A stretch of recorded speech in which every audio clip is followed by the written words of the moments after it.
عید ان کی نہیں جنہوں نے دنیا کی زیب و زینت کو اختیار کیا۔ انما العید لمن تزود بزاد التقوی، بلکہ عید تو ان کی ہے جنہوں نے تقوی اور پرہیزگاری کو اختیار کیا۔ لیس العید لمن رکب المطایا، عید ان کی نہیں جنہوں نے عمدہ سواریوں پر سواری کی۔ انما العید لمن ترک الخطایا، بلکہ عید تو ان کی ہے جنہوں نے اپنے گناہوں کو چھوڑ دیا۔ لیس العید لمن بسط البساط، عید ان کی نہیں جنہوں نے اعلیٰ فرش سے مکانوں کو آراستہ کیا۔ انما العید لمن جاوز الصراط، بلکہ عید تو ان کی ہے جو پل صراط سے گزر گئے۔ آپ تصور کیجئے، ہم سمجھتے ہیں کہ صرف اچھے کپڑے پہن لینا، عمدہ خوشبو لگا لینا، اچھے کھانے پکا لینا، ایک دوسرے کے لیے اچھی سواری کا اہتمام کر لینا، یا اپنے گھروں کو زینت سے، ٹائل سے، ماربل سے، فرش سے آراستہ کر لینا، ہمارے نزدیک صرف عید ظاہری زیب و زینت کا نام ہے، عید ظاہری لباس کا نام ہے، عید ظاہری خوبصورتی کا نام ہے، جبکہ حقیقت یہ ہے، صحابہ کا طریقہ یہ تھا، وہ لباس کو عید نہیں سمجھتے تھے بلکہ اللہ کے حضور تقوی خوش سمجھا کرتے تھے۔ ان کا طریقہ یہ تھا، وہ اپنے گناہوں سے توبہ کو، استغفار کو، خطا کو ترک کر دینے کو، معصیت کو چھوڑ دینے کو، گناہوں سے اپنے رب کی بارگاہ میں رجوع کر لینے کو دراصل عید سمجھا کرتے تھے۔ کیوں کہ عید صرف اپنی زندگی کو زینت دینے کا نام نہیں ہے، بلکہ عید یہ ہے انما العید لمن تزود بزاد التقوی، بلکہ عید وہ ہے کہ بندہ تقوی کو، زہد کو، ورع کو، خشوع کو اور پرہیزگاری کو اختیار کرتا ہے۔ لہٰذا ہم نے سمجھ لیا ہے کہ عید صرف اور صرف خوشیاں منانے کا نام ہے، جبکہ حقیقت یہ ہے کہ عید خوشیاں بانٹنے کا نام ہے۔ ہم نے سمجھ لیا ہے کہ عید کھانا کھانے کا نام ہے، جبکہ دراصل عید لوگوں کو کھانا کھلانے کا نام ہے۔ ہم نے سمجھ لیا ہے کہ عید اپنے جسم کو اچھا لباس پہنانے کا نام ہے، جبکہ اصلاً عید یہ ہے کہ بے لباسوں کے لباس کا اہتمام کیا جائے۔ ہم سمجھتے ہیں کہ عید یہ ہے اپنی سواری کا اہتمام کیا جائے، جبکہ اصل عید یہ ہے لوگوں کے لیے چلنے پھرنے کے ساز و سامان کا اہتمام کیا جائے۔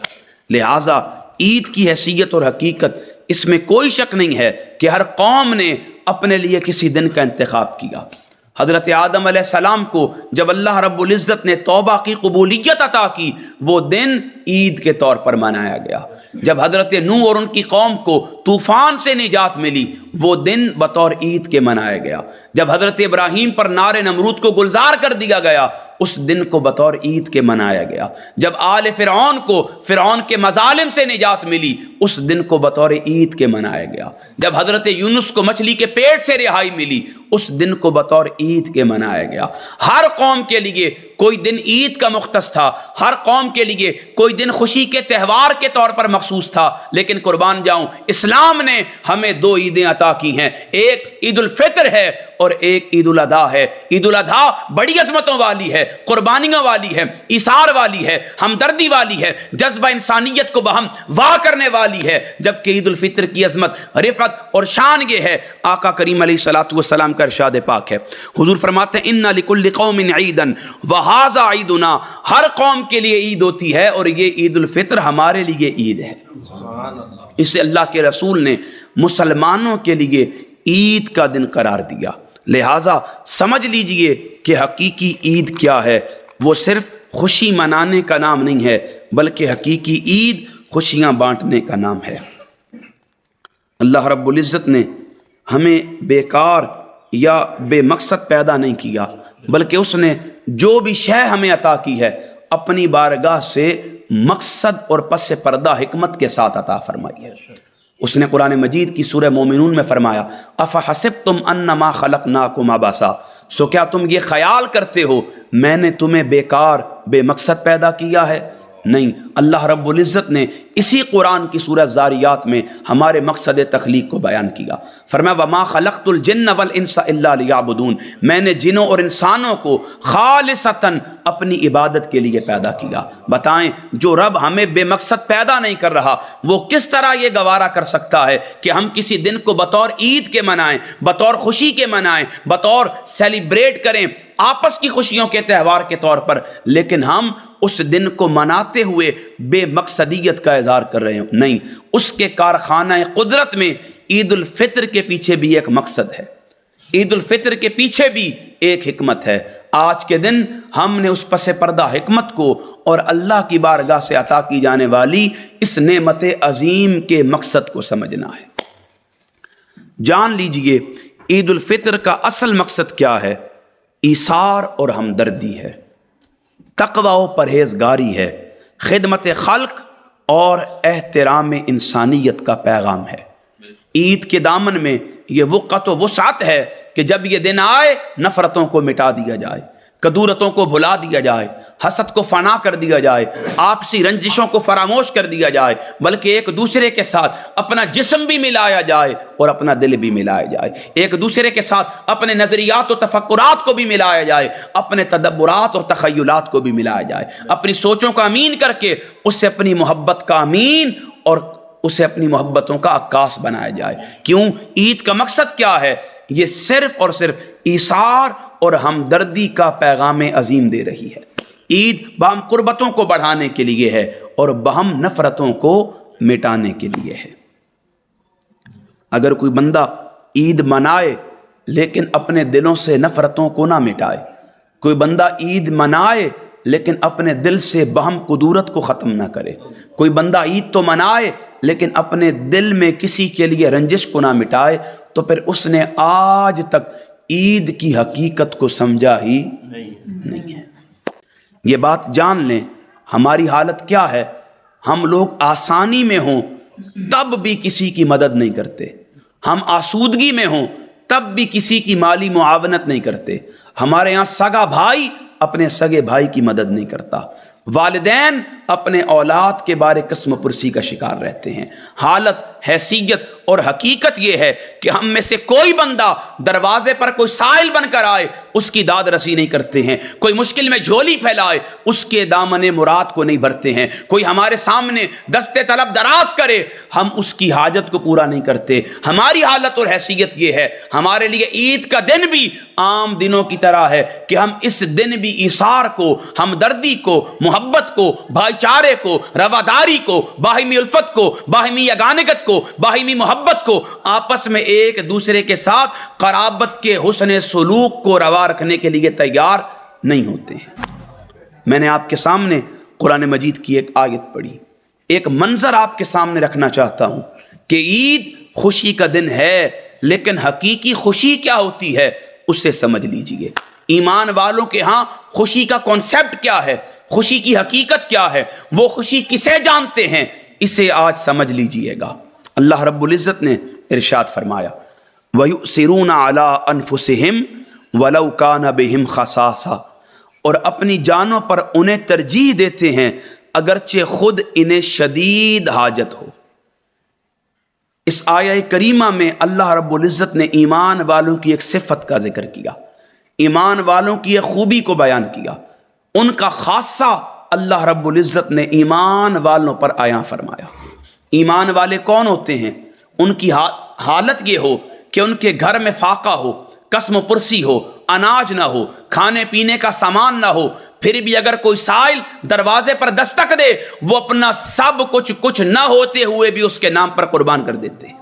جب کوئی پکارنے کے لیے ان کے دروازے پر ہاتھ پھیلائے، اللہ کے نام پر سوال کرے، ایمان والے وہ ہوتے ہیں جو اپنی محتاجی کو نہیں دیکھتے، اپنی ضرورت کو نہیں دیکھتے، اپنی پریشانی کو نہیں دیکھتے، اپنی قسم پرسی کو نہیں دیکھتے، اپنے گھر کے فاقے کو، پریشانی کو نہیں دیکھتے، لیکن اگر کوئی دروازے پر سائل بنتے ہوئے صدا کرتا ہے، ایمان والے کچھ نہ بھی ہو تو سب کچھ اللہ کے نام پر قربان کر دیا کرتے ہیں۔ اللہ نے وہ صفت ایمان والوں کی یہاں بیان کی، وَيُؤْثِرُونَ عَلَىٰ أَنفُسِهِمْ وَلَوْ كَانَ بِهِمْ خَصَاصَةٌ، اور اپنی جانوں پر انہیں ترجیح دیتے ہیں اگرچہ خود ان کے پاس کچھ بھی موجود نہیں ہوتا۔ آئیں آج عید الفطر کے دن اس آیہ کریمہ کے شان ورود اور اس کے پس پردہ احوال و واقعات کو جانتے ہیں۔ مختصر خلاصہ یہ ہے، ہجرت کر کے مہاجرین جوک در جوک مدینہ آ رہے ہیں۔ ہمیں پتہ چل جائے ہمارا کوئی رشتہ دار، ہمارا کوئی عزیز، ہمارا کوئی بھائی ہمارے گھر اپنی کوئی حاجت لے کر آ رہا ہے، ہم بچوں کو پابند کر دیتے ہیں، خبردار اسے کسی نے گھر میں آنے نہیں دینا، باہر سے دروازہ بند کر دیتے ہیں تاکہ وہ سوال کرنے کے لیے تالا جب ہمارے گھر پر دیکھے تو نامراد واپس چلے جائے۔ ہم یہ سمجھتے ہیں کہ ہم اگر اس کو دے دیں گے تو ہمارا رزق کم ہو جائے گا۔ آئیں ایک منظر آپ کو دکھانا چاہتا ہوں۔ ہجرت کر کے صحابہ جوک در جوک مدینہ آ رہے ہیں۔ انصار صحابہ جب اپنے مہاجرین بھائیوں کو آتے ہوئے دیکھتے ہیں، اپنے گھروں کے دروازے نہیں بند کرتے، اپنے گھروں کو باہر سے تالا نہیں لگاتے، اپنے مال کو سمیٹ کر چھپا نہیں لیتے، بلکہ قربان جاؤں انصار صحابہ آقا نامدار کی بارگاہ میں حاضر ہو جاتے ہیں اور حاضر ہو کر کیا عرض کرتے ہیں؟ یا رسول اللہ صلی اللہ تعالی علیہ وسلم، ہمارے باغ نخلستان حاضر ہیں، آپ انہیں ہمارے ان مہاجرین بھائیوں میں بانٹ دیجئے۔ آپ تصور کیجئے، ہم اپنی زمین کا ذرہ کسی کو دینے پر آمادہ نہیں ہوتے، ہم لڑتے ہیں، مرتے ہیں، کٹتے ہیں، لیکن وہ زمین جو ہمارے مرنے کے بعد پتہ نہیں ہماری نسلوں کے کام آئے گی یا نہیں آئے گی، جس پر ہمارا سارا دھندا چلتا ہے، فساد چلتا ہے، فتنہ چلتا ہے، قربان جاؤں وہی زمین ہے۔ اور انصار صحابہ بارگاہ خیر الانام میں حاضر ہو رہے ہیں، عرض کرتے ہیں یا رسول اللہ ہم نے اپنی بیویاں تقسیم کر دی، ایک دو تھی، ایک کو طلاق دے کر ایک بیوی ان کے نام کر دی، اگر دو گھر تھے ہم نے ایک گھر انہیں دے دیا، لیکن چونکہ اس طرح ان کا گزر بسر نہیں ہوگا، ہم آپ کی بارگاہ میں حاضر ہوئے ہیں، ہمارے نخلستان، ہمارے باغ، ہماری زمینیں بچ گئی ہیں، یا رسول اللہ ہماری طرف سے آپ وہ زمینیں بھی ہمارے بھائیوں میں تقسیم کر دیجئے۔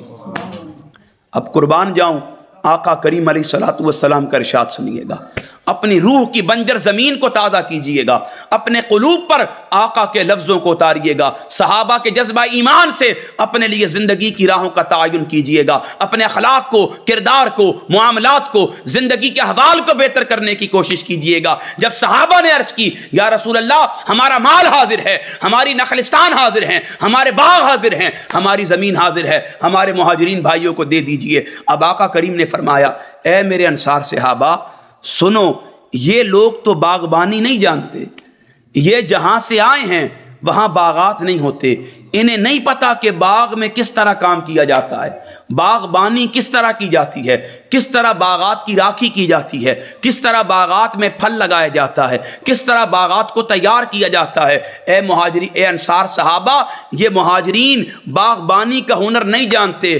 اب قربان جاؤں انصار صحابہ کا جواب سنیے گا، آقا کریم نے فرمایا اے انصار صحابہ یہ باغبانی نہیں جانتے، میں تمہیں ایک مشورہ دیتا ہوں، ایسا کرو اپنے باغوں میں کام تم کیا کرو اور پیداوار انہیں دے دیا کرو، کام بھی خود کرو، باغ بھی تمہارا ہو، اور انہیں بیٹھ کر کیا دینا ہے؟ صرف ان کا حصہ دینا ہے۔ آپ تصور کیجئے آقا نامدار فرما رہے ہیں وہ باغبانی نہیں جانتے، ایسا کرو کام تم کیا کرو، جب پیداوار کی باری آئی تو انہیں ان کا حصہ دے دیا کرو۔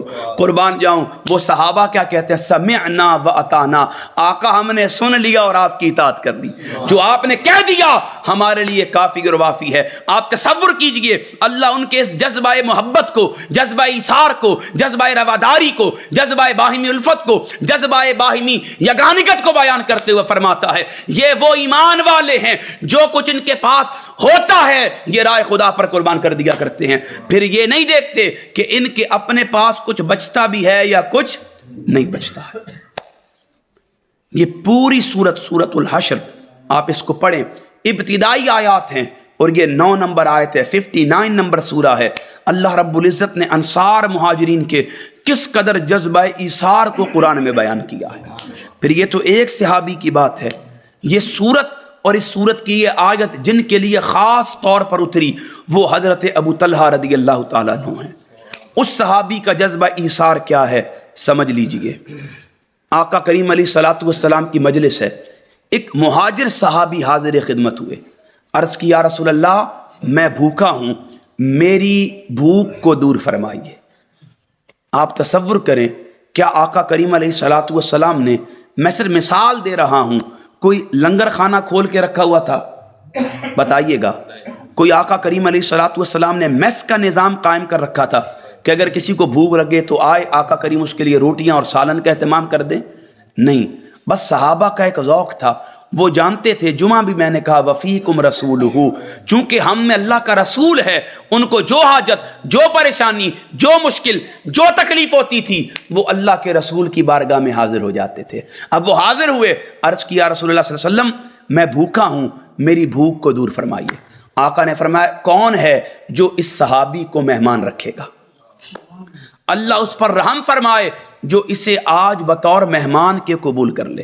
حضرت ابو طلحہ کھڑے ہوئے، عرض کی رسول اللہ علیہ وسلم میں اسے بطور مہمان قبول کرتا ہوں۔ اپنے ساتھ لے گئے، گھر گئے، بیوی سے کہنے لگے سنو آج رسول اللہ کا مہمان ہمارے گھر آیا ہے، اس لیے گھر میں جو کچھ ہے چھپانا نہیں ہے، سارا کچھ خدمت میں پیش کر دینا ہے۔ یہ ہماری خواتین کے لیے بھی ایک لیسن ہے، مہمان آئے چھپایا نہ کریں، اپنے بغل میں دبایا نہ کریں، اپنے بند کمروں کے لاکروں میں اسے چھپایا نہ کریں، بلکہ جب مہمان آئے اللہ کی رحمت سمجھتے ہوئے اس کی خدمت کیا کریں۔ یہ تمیز، یہ تعلیم، یہ تربیت آقا کریم کی سیرت ہے۔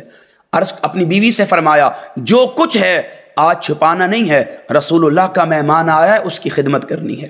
اب بیوی عرض کرتی ہیں آج تو میرے اور آپ کے کھانے کے لیے بھی گھر میں کچھ موجود نہیں، صرف بچوں کے لیے کچھ تھوڑا بہت بچا ہے، اگر آپ کہتے ہیں تو وہی خدمت میں پیش کر دیتی ہوں۔ انہوں نے کہا ٹھیک ہے لیکن ایسا نہیں کرنا، ایسا کرو بچوں کو سلا دو، اگر مہمان پوچھے تو کہہ دیں گے کہ بچے کھا کر سو چکے ہیں۔ ہاں ایسا کرنا جب کھانا لے کر آؤ تو چراغ بجھا دینا، ہم ہونٹ ہلاتے رہیں گے اور وہ کھانا کھاتے رہیں گے۔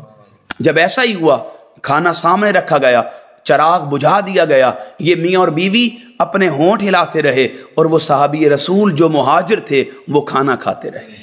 ادھر یہ کیفیت ایثار کی تھی، قربان جاؤں، ادھر رب کا پیغام بر جبرائیل دوڑتا ہوا ہے۔ عرض کیا رسول اللہ اس صحابی کو مبارک دے دیجئے گا جس کی حالت اور حیثیت یہ ہے گھر میں اپنے کھانے کے لیے کچھ نہیں تھا، لیکن آپ کی طرف سے ایک مہمان ان کے گھر گیا تھا، انہوں نے اپنا آپ بھی اس کی خدمت میں پیش کر دیا تھا۔ اور یہ آیت قرآن کی نازل ہوئی، اور وہ آیت کیا تھی؟ اللہ رب العزت نے فرمایا وَيُؤْثِرُونَ عَلَىٰ أَنفُسِهِمْ وَلَوْ كَانَ بِهِمْ خَصَاصَةٌ، اور اپنی جانوں پر انہیں ترجیح دیتے ہیں حالانکہ خود انہیں شدید حاجت ہوتی ہے۔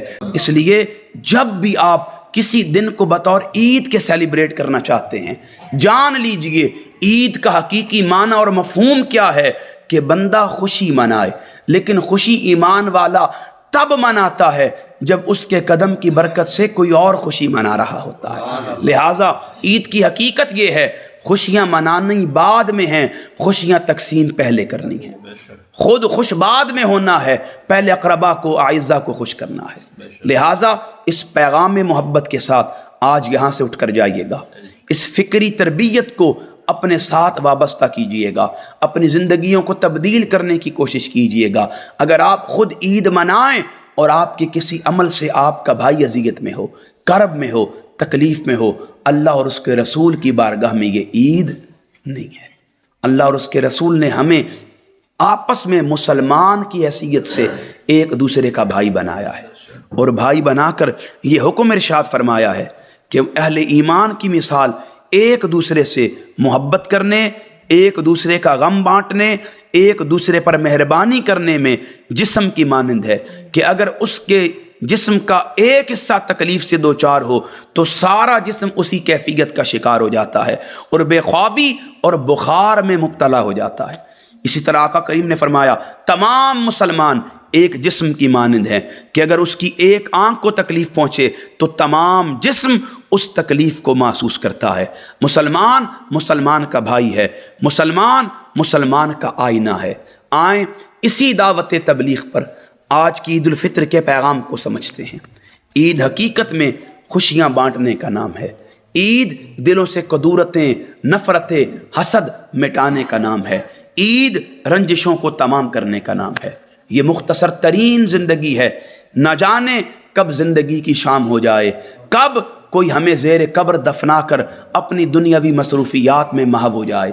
ہم پر لازم یہ ہے کہ ہم اپنی آنکھ کے بند ہونے سے پہلے اپنی قبر کی دائمی خوشی کا اہتمام کریں، کیوں کہ ایسا نہ ہو جس دن کو ہمیں عید بنانا ہے کہیں وہی قبر کی رات اور اس کا دن ہمارے لیے وعید نہ بن جائیں۔ سیدنا فاروق اعظم عید کا دن ہے اور زارو قطار رو رہے ہیں۔ غلام عرض کرتا ہے امیر المومنین کیوں روتے ہیں؟ آج تو خوشیاں منانے کا دن ہے۔ آپ فرماتے ہیں کیا خبر آج عمر کے لیے عید کا دن ہے یا اللہ کی بارگاہ میں وعید کا دن ہے؟ لہٰذا اس بات کو سمجھ لیں، آج کا دن ہمارے لیے عید بھی بن سکتا ہے اور وعید بھی بن سکتا ہے۔ عید بنے گا جب اپنے بھائیوں کے ساتھ اپنی نفرتوں، کدورتوں اور حسدوں کو ختم کریں گے، رنجشوں کو مٹائیں گے، اپنی ناچاکیوں کو ختم کریں گے اور آقا کے حکم پر آپس میں اپنے دل بھی ملائیں گے، اپنے جسم بھی ملائیں گے۔ اللہ ہم سب کا حامی و ناصر ہو، ہمیں سمجھنے کی ہمت و توفیق عطا فرمائے۔ اب تک اگر کسی نے فطرانے کی رقم ادا نہیں کی تو وہ فطرانے کی رقم کو ابھی سے علیحدہ کر لے۔ سمجھ لیں اگر آپ کے پاس کوئی نوکر ہے، اس نوکر کا فطرانہ بھی آپ کے ذمہ ہے۔ آپ کی زوجہ کے بطن میں کوئی اولاد ہے، اس اولاد کا فطرانہ بھی آپ کے ذمہ ہے۔ کوئی بیمار ہے، مریض ہے، اس کا فطرانہ بھی آپ کے ذمہ ہے۔ آپ کے گھر میں کسی عمر کا کوئی شخص رہتا ہے، مرد ہے یا عورت ہے، بچہ ہے یا جوان ہے، بوڑھا ہے، کوئی بھی اگر آپ کے گھر میں رہتا ہے، آپ راعی ہیں اور آپ نے راعی بنتے ہوئے اپنی رعیت کے ذمہ کرم پر جو فطرانہ ہے اسے عید الفطر سے پہلے ادا ضرور کرنا ہے۔ اب تک نہیں کیا تو وہ قیمت رقم الگ کر لیں۔ اللہ ہم سب کا حامی و ناصر ہو۔ عید کی نماز کا طریقہ جان لیں۔ کیا طریقہ ہے؟ آپ نے نیت کر لینی ہے۔ نیت کرنے کے بعد 6 زائد تکبیروں کو اپنی نیت میں صرف شامل کرنا ہے۔ ہاتھ اٹھا کر اللہ اکبر کہہ دینے ہیں۔ اللہ اکبر کہنے کے بعد ثنا پڑھنی ہے۔ پھر آپ نے 3 تکبیرات کہنی ہیں۔ پہلی تکبیر پر ہاتھ اٹھا کر چھوڑ دینا ہے، دوسری پر ہاتھ اٹھا کر چھوڑ دینا ہے اور تیسری تکبیر پر ہاتھ اٹھا کر باندھ لینا ہے۔ پھر اس کے بعد قرات ہوگی، پھر رکوع، پھر سجود، پھر اس کے بعد قیام ہوگا۔